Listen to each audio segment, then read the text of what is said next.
Hello दोस्तों, एक बार फिर से स्वागत है आपका हमारे YouTube channel Sikar study point पर। आज के इस वीडियो में बात करेंगे हम 30 महत्वपूर्ण प्रश्नों की।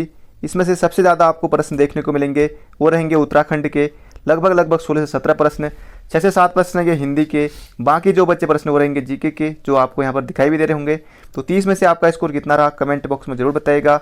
आज जो आपका प्रश्न है वो है दोस्तों, वो बताना आपको आज पेशावर कांड के बारे में। बाकी जैसे उसके बारे में जो बन सकता है प्रश्न आता है एग्जाम में, पेशावर कांड कब हुआ था और पेशावर कांड का नायक, बाकी गोली चलाने का आदेश, बाकी जितना आप बताएंगे बाकी कल को देखेंगे। तो शुरू करते हैं आज के महत्वपूर्ण प्रश्नों को, और उससे पहले देख लेते हैं जो कल का प्रश्न था उसको देख लेते हैं। कल का जो प्रश्न था लखवाड़ बांध को लेकर था। लखवाड़ बांध यमुना नदी पर स्थित है, जो उत्तराखंड के देहरादून जिले में, गांव भी बता रखा है लोहारी गांव। 192 मीटर, लेकिन जो नई वाली परीक्षावाणी है उसमें भी 204 मीटर दिया हुआ है, पर इन्होंने 192 मीटर बताया। कहीं कहीं 192 भी है। इसकी क्षमता 300 मेगावाट की है। 2008 में केंद्र सरकार ने राष्ट्रीय परियोजना घोषित किया था। लखवाड़ बांध देहरादून में यमुना नदी पर, और 204 मीटर, तो नई वाली परीक्षावाणी में 204 मीटर ही है, और राष्ट्रीय परियोजना 2008 में घोषित किया गया। लखवाड़ बांध 300 मेगावाट की, तो लगभग सभी ने बताया। लखवाड़ बांध टोंस नदी, नहीं, यमुना नदी। लखवाड़ बांध यमुना नदी पर है, 300 मेगावाट है, 204 मीटर है। कार्य प्रारंभ 1987, राष्ट्रीय परियोजना 2008, शिलान्यास 2016, और लाभान्वित जो राज्य हैं हिमाचल और उत्तराखंड, उत्तर प्रदेश, दिल्ली, हरियाणा, राजस्थान, इतने लाभान्वित राज्य हैं। तो ये इन्होंने बताया है। दोस्तों ये था कल का प्रश्न, और अब बात करते हैं आज के जो महत्वपूर्ण प्रश्न हैं उनकी, और आज आपको बताना है पेशावर कांड के बारे में। तो शुरुआत होगी हिंदी से, और हिंदी का पहला प्रश्न आपके सामने है। लिखित भाषा में मूल ध्वनियों के लिए जो चिन्ह मान लिए गए हैं तथा जिस रूप में ये लिखे जाते हैं उसे कहते हैं। अब दोस्तों इस तरह के बीच में भरने के लिए, क्योंकि बहुत सारे एग्जाम हैं, तो हिंदी के भी अच्छे लेवल के प्रश्न आएंगे और ये भी अच्छे लेवल का प्रश्न है। तो आसान है वैसे, लेकिन आप आसानी से उत्तर कर सकते हैं इसका। तो इसका उत्तर हो जाएगा लिपि। लिखित भाषा में मूल ध्वनियों के लिए जो चिन्ह मान लिए गए हैं तथा जिस रूप में लिखे जाते हैं उसे कहते हैं लिपि, और हिंदी जैसे देवनागरी लिपि में। तो इसका क्षेत्र हो जाएगा ऑप्शन नंबर बी। और स्वर है, स्वर जो होते हैं स्वर स्वतंत्र रूप से बोले जाते हैं, और व्यंजन जो होते हैं वो स्वरों की सहायता से। तो इसका क्षेत्र हो जाएगा हमारा ऑप्शन नंबर बी, लिपि। अगला प्रश्न है जैसा काम वैसा दाम। मैं जैसे यहाँ पर लिखा है जैसा काम वैसा दाम, तो इसमें जो जैसा है, ये जो जैसा है ये किस व्याकरणात्मक कोटि का है ये आपको यहाँ पर बताना है। तो ये जैसा जो है ये हो जाएगा यहाँ पर विशेषण, ये हो जाएगा विशेषण। संज्ञा या सर्वनाम की विशेषता बताने वाले शब्द जो होते हैं वो विशेषण है। तो विशेषण है व्याकरणात्मक कोटि, इसका हो जाएगा विशेषण। ऑप्शन नंबर ए हो जाएगा हमारा बिल्कुल सही उत्तर। अगला प्रश्न है दिए गए 4 विकल्पों में से कौन सा शब्द स्त्रीलिंग है। तो इनमें से आपको बताना है कौन सा शब्द स्त्रीलिंग है, तो ये आपको पहचानना है। अध्यक्ष, तो अपने आप ही लग रहा है अध्यक्ष, वरना अध्यक्षा होता है ना, ये तो पुल्लिंग हो गया। दुपट्टा, लाल दुपट्टा, ये उसी भी पुल्लिंग है। महोदय, ये भी पुल्लिंग है, वरना महोदया कहते, महोदया। तो प्रकृति, तो अपने आप ही हो गया हमारा ऑप्शन नंबर सी, प्रकृति यहाँ पर है हमारा स्त्रीलिंग शब्द, ऑप्शन नंबर सी। अगला प्रश्न है मुख्य अतिथि के सम्मान में यह आयोजन किया गया है, इस वाक्य में रेखांकित शब्द में कारक बताइए। अब रेखांकित यहाँ पर है सम्मान में, तो जो सम्मान में है इनमें आपको बताना है कि कौन सा कारक होगा। कर्ता ने कर्म को, आया कहाँ पर मैं आया, संप्रदान के को लिए नहीं, तो सम्मान में, तो अधिकरण में पर, तो यहाँ पर मैं आ गया, तो इसका सही उत्तर हो जाएगा हमारा ऑप्शन नंबर ए। तो इस तरह का प्रश्न भी आपको निश्चित रूप से एग्जाम में देखने को मिल सकता है। ये सिर्फ आपके प्रैक्टिस के लिए, प्रैक्टिस करते रहिए, बाकी जितना टाइम है आपके पास पढ़ते रहिए। अगला प्रश्न है कौन सा शब्द तुर्की भाषा का नहीं है। अब दोस्तों ये बहुत सारे शब्द तुर्की, फारसी, अरबी हैं, लेकिन याद करने बहुत मुश्किल हो जाते हैं, लेकिन कुछ कुछ करके ज़रूर आप याद कर सकते हैं। तो इनमें से बताना है आपको तुर्की भाषा का शब्द नहीं है। और पिछली बार पूछा गया था उर्दू किस भाषा का शब्द है, तो ये उर्दू भी यही तुर्की भाषा का है, पर उस आयोग ने पिछली बार पूछा था। तो सिर्फ एक ही पूछता है आयोग बस, और फिर उसमें ही वो नहीं आता, तो 1 नंबर सीधे। तो तुर्की का कौन सा शब्द नहीं है, बेगम है, बारूद है, तो ये 2 तो हो गए, और बाकी चेचक भी हो गया, तो ये तीनों हो गए। बेगम, बारूद और चेचक तो तुर्की भाषा के हैं। तो पैगंबर नहीं होगा, तो पैगंबर किस भाषा का है, तो अरबी भाषा का है। तो पैगंबर अरबी भाषा का शब्द है, तो इसका सही उत्तर हो जाएगा ऑप्शन नंबर ए। अगला प्रश्न है निम्नलिखित में से कौमुदी का पर्यायवाची शब्द है। तो इनमें से आपको बताना है कौमुदी का पर्यायवाची शब्द कौन सा होगा, क्योंकि यहाँ से लगेगा कि चंद्रहास, रोशनी, ज्योति, चांदनी। तो इसका सबसे ज़्यादा सही उत्तर है वो है चांदनी। कौमुदी का होगा चांदनी, तो ये आपको बिल्कुल याद रखना है। इसके अलावा ज्योत्सना, ये वर्तनी में आता है ज्योत्सना, फिर कई लोग दोनों ये दोनों तो और सौ ये आधे होते हैं, ये आप ध्यान रखना है, ये वर्तनी में आता है। चांदनी और ज्योत्सना ये सब कौमुदी इसका पर्यायवाची होगा। तो ऑप्शन नंबर ए हो जाएगा हमारा इसका बिल्कुल सही उत्तर। अगला प्रश्न है, इसे आपने बहुत बार सुना होगा और ये किसका है, जैसे पिछली बार पूछा गया था जो सूरदास का है, उधो तुमो अति बड़भागी। तो ये आए ना आए, लेकिन ये आपने बहुत बार सुना होगा, पर ये किसका है ये आपको यहाँ पर बताना है। ये आपको बताना है, गुरु गोविंद दो खड़े कागे लागो पाए, बलिहारी गुरु आपनो गोविंद दियो बताए। तो इनमें से आपको बताना है किसका है। तो ये है बीजक से लिया गया है। अब बीजक से आपके मन में सीधे सीधे याद आ गया होगा कि बीजक किसकी रचना है, तो ये कबीरदास जी की। तो ऑप्शन नंबर सी हो जाएगा हमारा बिल्कुल सही उत्तर। तो बढ़ते हैं अगले प्रश्न की तरफ। अगला प्रश्न है, यहाँ से उत्तराखंड शुरू हो गई है। निम्नलिखित में से कौन सी पुस्तकें राजेश मोहन उप्रेती से संबंधित है या इनकी है। तो किरणापत उत्तरांचल ये इनकी है, किरणापत उत्तरांचल। और शहीद वतन पिथौरागढ़ ये भी है, धरोहर जनपद पिथौरागढ़ ये भी है, और ये पिथौरागढ़ से संबंधित है। तो इसका उत्तर हो जाएगा हमारा ऑप्शन नंबर डी, सभी हैं। अगला है, ढिकाला को किसका प्रवेश द्वार कहा जाता है। कैंची धाम का, नैनीताल का, कारबेट का या हल्द्वानी का। कुमाऊं का जो प्रवेश द्वार है वो काठगोदाम, गढ़वाल का कोट द्वार, गंगोत्री यमुनोत्री का प्रवेश द्वार भी मसूरी को। तो इनमें से आपको बताना है ढिकाला को। जैसे देहरादून में जो एफआर है उसके प्रवेश द्वार को कहा जाता है ब्रांडिस गेट। तो इसका सही उत्तर हो जाएगा कारबेट पार्क का। तो ऑप्शन नंबर बी ढिकाला जो है ये कारबेट नेशनल पार्क का प्रवेश द्वार है। तो ऑप्शन नंबर डी। अगला प्रश्न है, कोटालगढ़ या मारकोट का किला किसे कहा जाता है। राजबूंग का किला चंपावत में है, होने को बाणासुर का किला ये भी लोहाघाट चंपावत में मिलेगा, सोमचंद ने बनाया था। इसका सही उत्तर हो जाएगा हमारा बाणासुर का किला। कोटालगढ़ या मारकोट का किला कहा जाता है, स्थानीय नाम मारकोट है, बाणासुर का किला। तो ऑप्शन नंबर ये हो जाएगा हमारा ऑप्शन नंबर ए। अब दोस्तों ये बाणासुर का किला पहले भी बहुत बार एग्जाम में आया है और स्टेनो के एग्जाम में भी आया था अलग रूप में। बाणासुर जो किला है किससे संबंधित है, इस तरह से दैत्य राज से संबंधित इस तरह कुछ बना था। तो ये हो जाएगा बाणासुर का किला, ऑप्शन नंबर ए।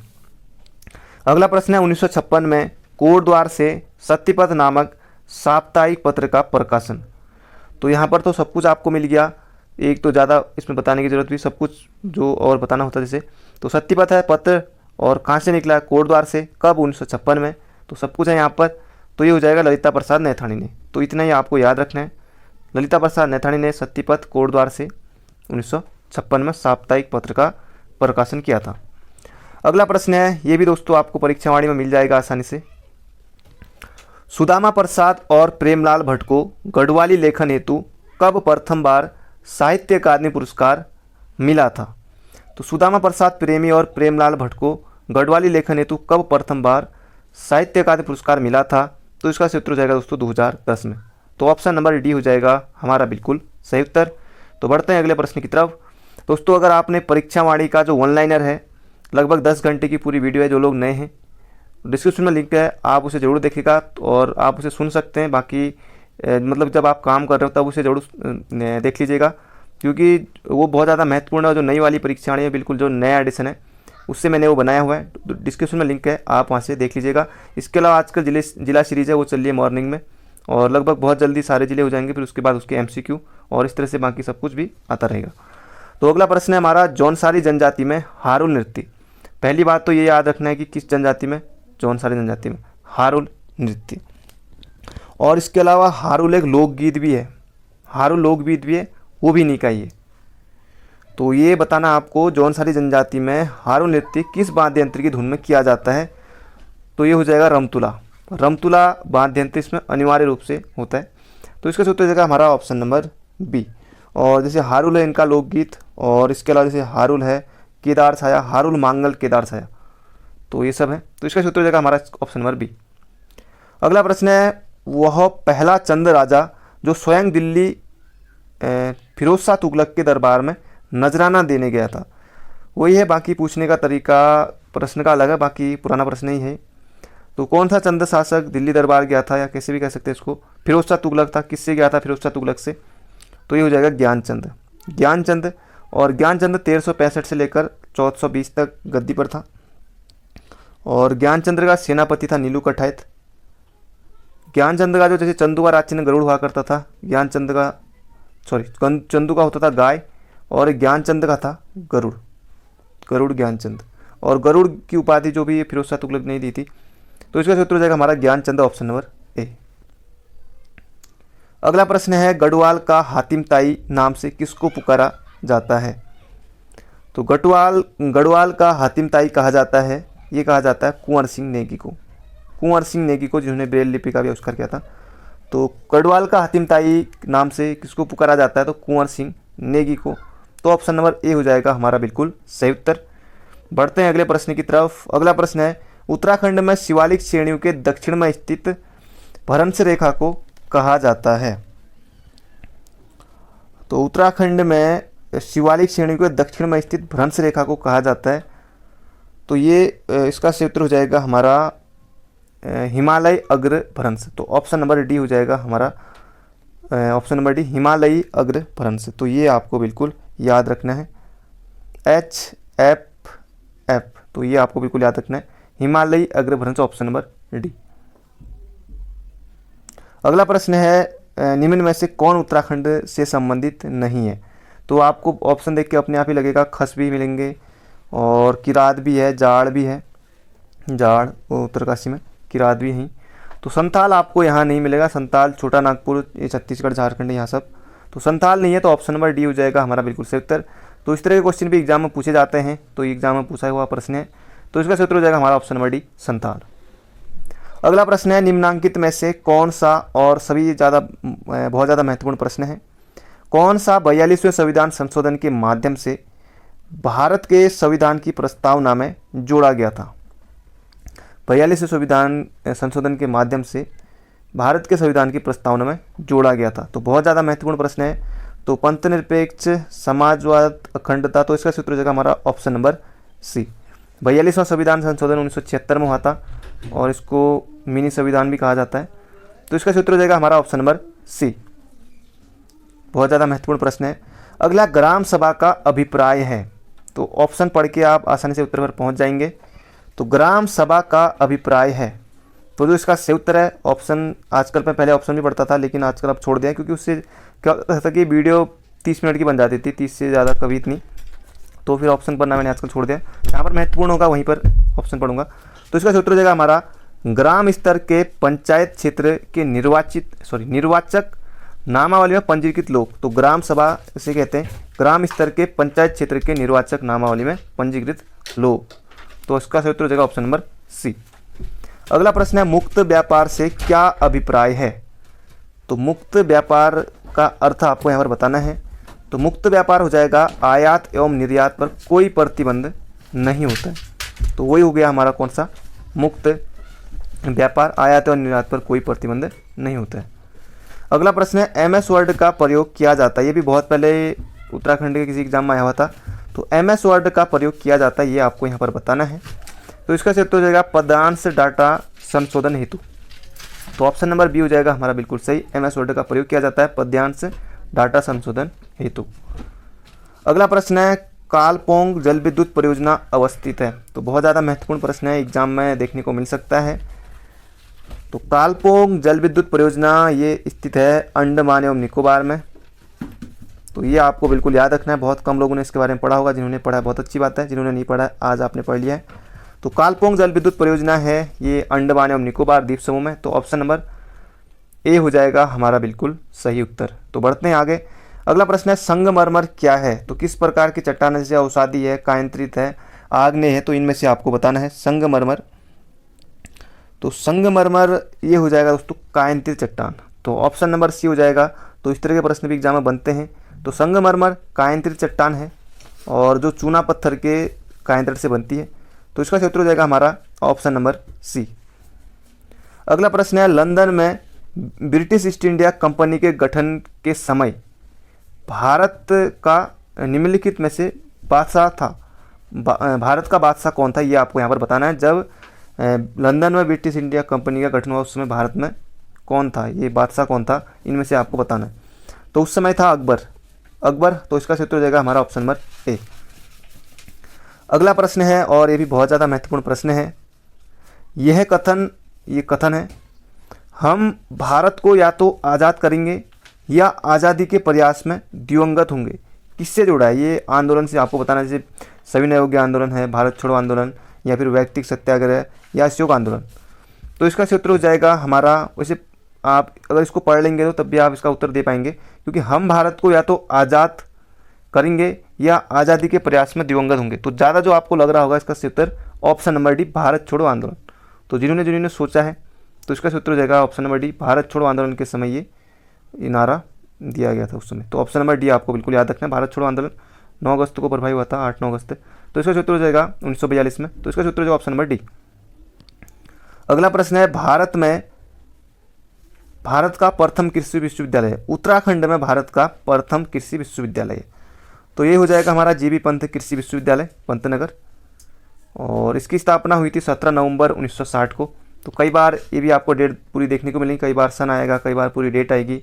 तो 17 नवंबर 1960 को जीबी पंत, और यहाँ पर जो आप जीबी पंत स्टार्टिंग में देख रहे हैं ये जोड़ा गया था 1972 में, जीबी पंत नाम जोड़ा गया था 1972 में। अगला प्रश्न है, उत्तराखंड की प्रथम महिला पुलिस महानिदेशक थी। तो पुलिस महानिदेशक Kanchan Chaudhary Bhattacharya, option number B, और बाकी अशोक कांत शरण प्रथम पुलिस महानिदेशक थे। तो इसका उत्तर हो जाएगा, अगर आए कि उत्तराखंड के प्रथम पुलिस महानिदेशक थे, मतलब कि प्रथम आ गया तो मतलब कि बात चल रही कि पुरुष की, तो अशोक कांत शरण, बाकी महिला लग गया तो फिर कंचन चौधरी भट्टाचार्य। अगला प्रश्न है, गलत युग्म का चयन कीजिए। तो यहाँ पर आपको गलत बताना है। नंदा देवी नेशनल पार्क लो, अब यहाँ पर उत्तरकाशी दिया हुआ है, अब कहाँ से? तो ये हो जाएगा हमारा नंदा देवी नेशनल पार्क चमोली, बाकी सब सही है। Jim Corbett national park Nainital, और माना पौड़ी भी रहे कई जगह, क्योंकि दोनों जनपदों में है, माना नैनीताल ना रहे, तो इसे भी आपको गलती नहीं करनी, पौड़ी भी सही होगा। और बिनसर वाइल्ड लाइफ सेंचुरी अल्मोड़ा है, बिल्कुल है। Askot wild life sanctuary Pithoragarh है, बिल्कुल सही है। तो जिम कॉर्बेट नैनीताल, पौड़ी, तो नंदा देवी चमोली होगा, ना कि उत्तरकाशी। अगला प्रश्न है, उत्तराखंड में राज्य स्तरीय ऊर्जा पार्क की स्थापना कहाँ की गई है? उत्तराखंड में राज्य स्तरीय ऊर्जा पार्क की स्थापना कहाँ की गई है? तो इसका उत्तर हो जाएगा, जो आपको सही ज़्यादा ऑप्शन लगेगा इनमें से, देहरादून, क्योंकि ज़्यादातर चीज़ें देहरादून में ही होती हैं। और तो इसका उत्तर हो जाएगा हमारा इसका ऑप्शन नंबर डी, देहरादून में राज्य स्तरीय ऊर्जा पार्क देहरादून। अगला प्रश्न है आज का हमारा आखिरी प्रश्न, और वीडियो को अभी तक आपने लाइक नहीं किया तो लाइक जरूर से कर दीजिए। अगर आप चैनल पर नए हैं तो चैनल को भी सब्सक्राइब आपको जरूर करना है, ताकि नोटिफिकेशन, और इसके साथ ही बेल आइकन भी आपको जरूर दबाना, ताकि नोटिफिकेशन आपके पास सबसे तेज़ और सबसे पहले पहुंच सके। लोहरी नागपाला जल विद्युत परियोजना उत्तरकाशी, बिल्कुल सही है। पाली मनेरी उत्तरकाशी, बिल्कुल है। किसाऊ बांध परियोजना देहरादून टोंस नदी पर, तो ये भी सही है। तो पूछा क्या? नहीं, अच्छा सुमेलित नहीं है। तो इसका उत्तर हो जाएगा उपरोक्त में से कोई नहीं, क्योंकि ये तो सभी सुमेलित हैं। तो इसका उत्तर हो जाएगा हमारा ऑप्शन नंबर डी। तो दोस्तों ये थे आज के हमारे 30 महत्वपूर्ण प्रश्न। बाकी 30 में से स्कोर कितना रहा कमेंट बॉक्स में जरूर बताएगा। बाकी मिलते हैं बहुत जल्दी। Thank you friend, thank you so much.